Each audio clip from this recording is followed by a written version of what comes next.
For years, maybe even decades, businesses have been chasing this one big thing: customer satisfaction. But what if I told you that being satisfied is, well, it's just the beginning? In this explainer, we're going to climb past satisfaction to get to something way more valuable. We're talking about true customer loyalty. Okay, let's get right to the heart of it. On one side, you've got customer satisfaction. This is basically about meeting expectations. Did the thing you bought do what it was supposed to do? Yes? Okay, you're satisfied. But over on the other side is customer loyalty, and that's a whole different ballgame. It's not just a transaction, it's an emotional attachment. It's that feeling that makes you not even want to look at the competition. That, my friends, is the real prize. And this really shows you how the two are connected. Think of it like this: satisfaction is the foundation. It's absolutely essential. You have to have it. But true loyalty, that's the house you build on top of that foundation. You can't have one without the other, but they are definitely not the same thing. So, here's our game plan for this journey. First, we're going to look beyond just satisfaction. Then, I'll introduce you to this really cool framework called the loyalty ladder. We'll climb the first rungs together, make our way up the ascent, and finally reach the summit. And to wrap it all up, we'll look at the 4 key bonds that help you guide your customers up that ladder. All right, let's dig in and really understand why the real goal for any business is so much deeper than just making sure a customer is satisfied. So customer satisfaction is pretty straightforward, right? It's about meeting expectations. Did your burger have pickles? Was the package delivered on time? It's a fundamental thing to measure for sure, but it only tells you part of the story.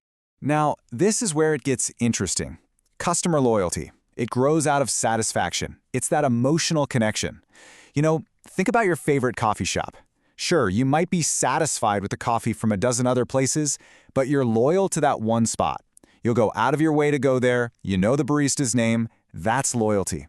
A satisfied customer might leave you for a better deal, but a loyal one, they're sticking around. So, the million-dollar question is, how do we get from just being good enough to being a brand someone truly cares about? Well, there's a powerful framework that can show us the way. This is the key question, isn't it? And the answer isn't a simple switch you can flip. It's a process. It's a journey. And that journey has a name: the loyalty ladder. And here it is. This is the whole ladder from top to bottom. It shows the entire path someone takes from being a suspect, someone who barely knows you exist, all the way up to a partner, someone who's practically part of your team. So let's start at the bottom and climb our way up. Okay, our climb starts at the very bottom, right in the world of classic marketing. The goal down here is pretty simple: get that first sale. So at the very bottom, on the first rung, we have the suspect. This is your entire potential market. They might have heard your name, maybe seen an ad, but that's about it. There's no real connection yet. Moving on up, we have the prospect. Now things are getting a little more serious. This is someone who fits your ideal customer profile, and they've shown some real interest. They're browsing your website, maybe they're reading reviews, they're getting close. And here we go, our first major milestone: the buyer. The prospect has actually made their first purchase. The relationship has officially started. We've made a sale, which is great, but we haven't created loyalty. Not yet. All right, now we're hitting the middle of our journey, and this is where the real magic starts to happen. We're shifting our focus from just single transactions to building actual relationships. Okay, so let's look at this next set of rungs. We've got the customer. This is a buyer who came back for a second purchase. The relationship is now established. Then, you have the frequent customer. This person chooses you almost by default. It's become a habit. And then, we get to the loyal customer.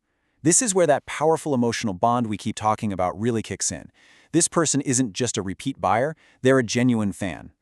We've almost made it. We've reached the summit of the ladder. And up here, your customers become some of your most valuable assets, worth so much more than just the money they spend. An advocate is a loyal customer who basically becomes part of your marketing team. They're the ones telling all their friends and family how amazing your company is. They're a walking, talking, trusted recommendation for your brand. I mean, this quote says it all, doesn't it? This kind of organic word-of-mouth marketing is unbelievably powerful. An advocate doesn't just spend money with you, they actually help you make more money. And right at the very top, the peak of the mountain, is the partner. This is the ultimate customer relationship.